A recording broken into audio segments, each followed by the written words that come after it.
আসসালামু আলাইকুম। নবম শ্রেণীর বাংলা বিষয়ের আরও একটি ক্লাস তোমাদের সামনে উপস্থাপন করতে যাচ্ছি। তোমরা যারা এই ক্লাসটি দেখবে তাদের জন্য এই ক্লাসটি খুবই প্রয়োজনীয়, যারা দেখবে না তাদের প্রয়োজন নেই। তবে শিক্ষার্থী যারা যারা ষষ্ঠ থেকে নবম শ্রেণীতে লেখাপড়া করে তাদের সামনে একটি কঠিন সময় আসছে, যে কঠিন সময়টা হলো বার্ষিক পরীক্ষা, যেখানে হয়তো পুরো বইয়ের উপরে প্রশ্ন করা হবে এবং এই ইনস্ট্রাকশনগুলো আমাদের হাতে চলে আসলে আমরা তোমাদেরকে জানিয়ে দিব। অর্থাৎ অনেক বড় একটা সমস্যা আমাদের সামনে হাজির হচ্ছে।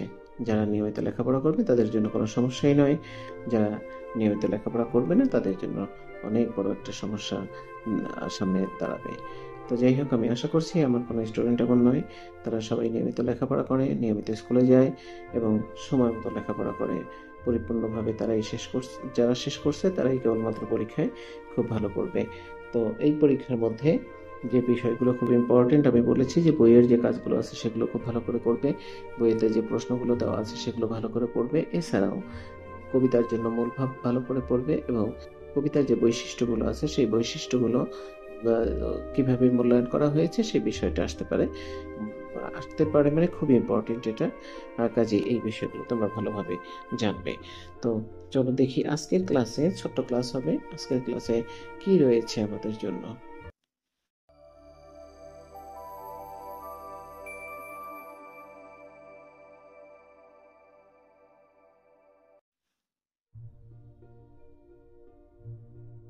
তো 58 পৃষ্ঠায় 6.1.14 কবিতার কাঠামো বুঝি।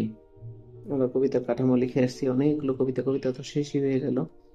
তো তার মধ্যে প্রত্যেকটা কবিতাটি আমরা কাঠামো আলোচনা করেছি, তারপর গঠনগত বৈশিষ্ট্য আলোচনা করেছি, একই বিষয় মূলত।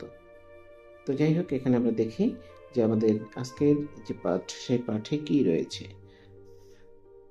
এখানে বলেছে বনের ধারে বরফ পড়ার সাজে কবিতাটি পড়ার পর নিচের প্রশ্নগুলোর উত্তর দাও বা উত্তর তৈরি করো। প্রথম কলামে জিজ্ঞাসাগুলো, দ্বিতীয় কলামে জবাবগুলো লেখো। এ কাজের জন্য সহপাঠীদের সহযোগিতার সাথে আলোচনা করো এবং শিক্ষকের সহায়তা নাও। এখানে বলেছে যে এই যে কবিতাটি বনের ধারে বরফ পড়া সাজে, এই কবিতাটি প্রথম বলেছে অনুপ্রাসের উদাহরণ। অনুপ্রাস রয়েছে, অনেকগুলো অনুপ্রাস রয়েছে। আমি এখানে অনুপ্রাস 2টা বা 3টা অনুপ্রাস দেওয়ার চেষ্টা করেছি। এখানে বলেছে কার, তার, এখন বন, সাঁঝে মাঝে, আমার খামার। তারপরে এটা কি লিখেছি জানি না, বুঝতে পারছি না। এরপর রয়েছে এসব সুন্দর, এমন সুন্দর বন গহন কি ঘন। এখানে কি হয়েছে, সব পুনরাবৃত্তি অনুপ্রাস রয়েছে। এরপরে দেখো রয়েছে উপমার উদাহরণ, উপমা আছে কিনা। এখানে বলেছে যে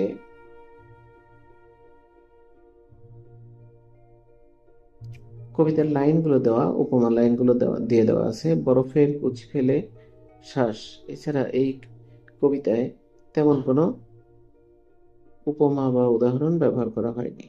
এরপরে রয়েছে লয়ের প্রকৃতি।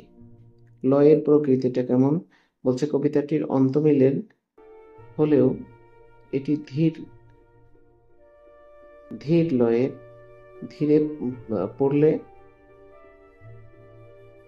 কি বলছে, ধীরে পড়লে এটি শ্রুত মধুর হয়, যদি আমরা দ্রুত পড়ি তাহলে কি হয়, এটি শ্রুতি মধুরতা নষ্ট হয়। তারপর বলছে ছন্দের ধরন, কি ধরনের ছন্দ এখানে রয়েছে, এটি অক্ষরবৃত্ত ছন্দ।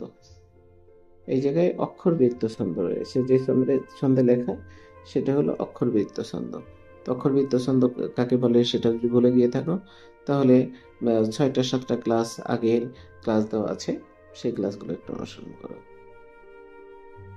তাহলে আমরা এখানে 4টি বৈশিষ্ট্যের আলোকে আমরা এই কবিতার কাঠামোটা নিয়ে আলোচনা করেছি। একটা হলো অনুপ্রাসের উদাহরণ, 2 হলো উপমার উদাহরণ, তারপর লয়ের প্রকৃতি, ছন্দের ধরন। তো এই পর্যন্তই আজকের ক্লাস। আশা করি সবাই ভালো লেগেছে বা ভালো লাগবে বা প্রয়োজনে কাজে আসবে। তো খুব শীঘ্রই আবার ইনশাল্লাহ দেখা হবে তোমাদের সামনে আরও নতুন কোনো ক্লাস নিয়ে। সে পর্যন্ত সকলে সুস্থ থাকো, ভালো থাকো। আল্লাহ হাফেজ। আসসালামু আলাইকুম।